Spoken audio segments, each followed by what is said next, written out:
നമസ്കാരം കുട്ടികളെ. നമുക്ക് വൈദ്യുതിയുടെ കാന്തിക ഫലം എന്ന ഈ അധ്യായം വിശദമായി പഠിക്കാം. കഴിഞ്ഞ ക്ലാസ്സിൽ നമ്മൾ ഒരു വൈദ്യുതവാഹിയായ ചാലകത്തിനു ചുറ്റും ഒരു കാന്തിക മണ്ഡലം ഉണ്ടാകുന്നുണ്ടെന്ന് മനസ്സിലാക്കി. ഇതിനെയാണ് വൈദ്യുതിയുടെ കാന്തിക ഫലം എന്ന് പറയുന്നത്. ഇനി ഒരു കാന്തിക മണ്ഡലം ഉണ്ടായാൽ അതിനൊരു ദിശയുണ്ടാകുമല്ലോ. ആ ദിശ എങ്ങനെ കണ്ടുപിടിക്കാം? വലതുകൈ പെരുവിരൽ നിയമം, റൈറ്റ് ഹാൻഡ് തംബ് റൂൾ. വൈദ്യുതിയുടെ കാന്തികഫലം കണ്ടുപിടിക്കാൻ ഏറ്റവും എളുപ്പമുള്ള മാർഗമാണ് വലതുകൈ പെരുവിരൽ നിയമം. ഒരു വൈദ്യുതവാഹിയായ ചാലകത്തിനു ചുറ്റും കാന്തിക മണ്ഡലത്തിന്റെ ദിശ കണ്ടെത്തുന്നതിനുള്ള ഒരു ലളിതമായ നിയമമാണിത്. നിയമം ഇതാണ്: വൈദ്യുതി പ്രവഹിക്കുന്ന ഒരു ചാലകത്തെ നിങ്ങളുടെ വലതുകൈ കൊണ്ട് പിടിക്കുന്നതായി സങ്കൽപ്പിക്കുക. നിങ്ങളുടെ പെരുവിരൽ വൈദ്യുതിയുടെ ദിശയിലേക്ക് ചൂണ്ടിക്കാണിക്കുന്ന രീതിയിൽ വേണം പിടിക്കാൻ. എങ്കിൽ ആ ചാലകത്തെ ചുറ്റിപ്പിടിക്കുന്ന മറ്റു വിരലുകൾ കാന്തിക മണ്ഡലത്തിന്റെ ദിശയെ സൂചിപ്പിക്കുന്നു. ഈ നിയമം പഠിക്കുമ്പോൾ ഒരു കാര്യം ഓർക്കുക: വൈദ്യുതി പ്രവാഹത്തിന്റെ ദിശ മാറിയാൽ കാന്തിക മണ്ഡലത്തിന്റെ ദിശയും മാറും. സോളിനോയിഡ്. നിങ്ങൾക്കറിയാമോ, ഒരു വൈദ്യുതവാഹിയായ ചാലകം സർപ്പിളാകൃതിയിൽ ചുറ്റിയെടുത്താൽ അതൊരു കാന്തത്തെപ്പോലെ പ്രവർത്തിക്കും.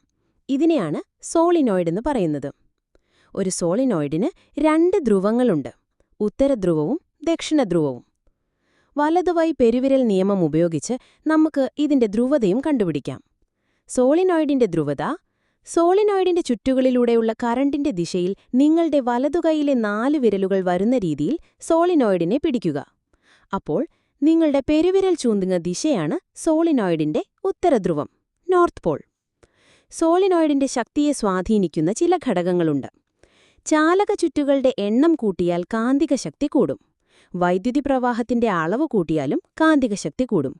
സോളിനോയിഡിനുള്ളിൽ ഒരു പച്ചിരുമ്പ് കോർ വെച്ചാൽ അതിന്റെ കാന്തികശക്തി വലിയ തോതിൽ വർദ്ധിക്കും. നിത്യജീവിതത്തിലെ പ്രയോജനം. വൈദ്യുതിയുടെ കാന്തികഫലം നമ്മുടെ നിത്യജീവിതത്തിൽ പലയിടത്തും ഉപയോഗിക്കുന്നുണ്ട്. ചില ഉദാഹരണങ്ങൾ നോക്കാം. 1. Electric motor. Fan, mixie, grinder എന്നിവയിൽ ഇലക്ട്രിക് മോട്ടോറുകൾ പ്രവർത്തിക്കുന്നത് ഈ തത്വമനുസരിച്ചാണ്. 2. മാഗ്ലെഫ് ട്രെയിൻ. അതിവേഗ റെയിലുകളായ മാഗ്ലെഫ് ട്രെയിനുകൾ കാന്തിക ശക്തി ഉപയോഗിച്ചാണ് മുന്നോട്ടു പോകുന്നത്. 3. MRI സ്കാനറുകൾ. ആശുപത്രികളിൽ ഉപയോഗിക്കുന്ന MRI സ്കാനറുകൾ ശരീരത്തിന്റെ ആന്തരിക ചിത്രമെടുക്കുന്നത് ശക്തമായ കാന്തിക മണ്ഡലം ഉപയോഗിച്ചാണ്. ഈ വിഷയങ്ങൾ ഇപ്പോൾ കൂടുതൽ വ്യക്തമായെന്ന് കരുതുന്നു. ഇനി എന്തെങ്കിലും സംശയങ്ങളുണ്ടെങ്കിൽ ചോദിക്കാം.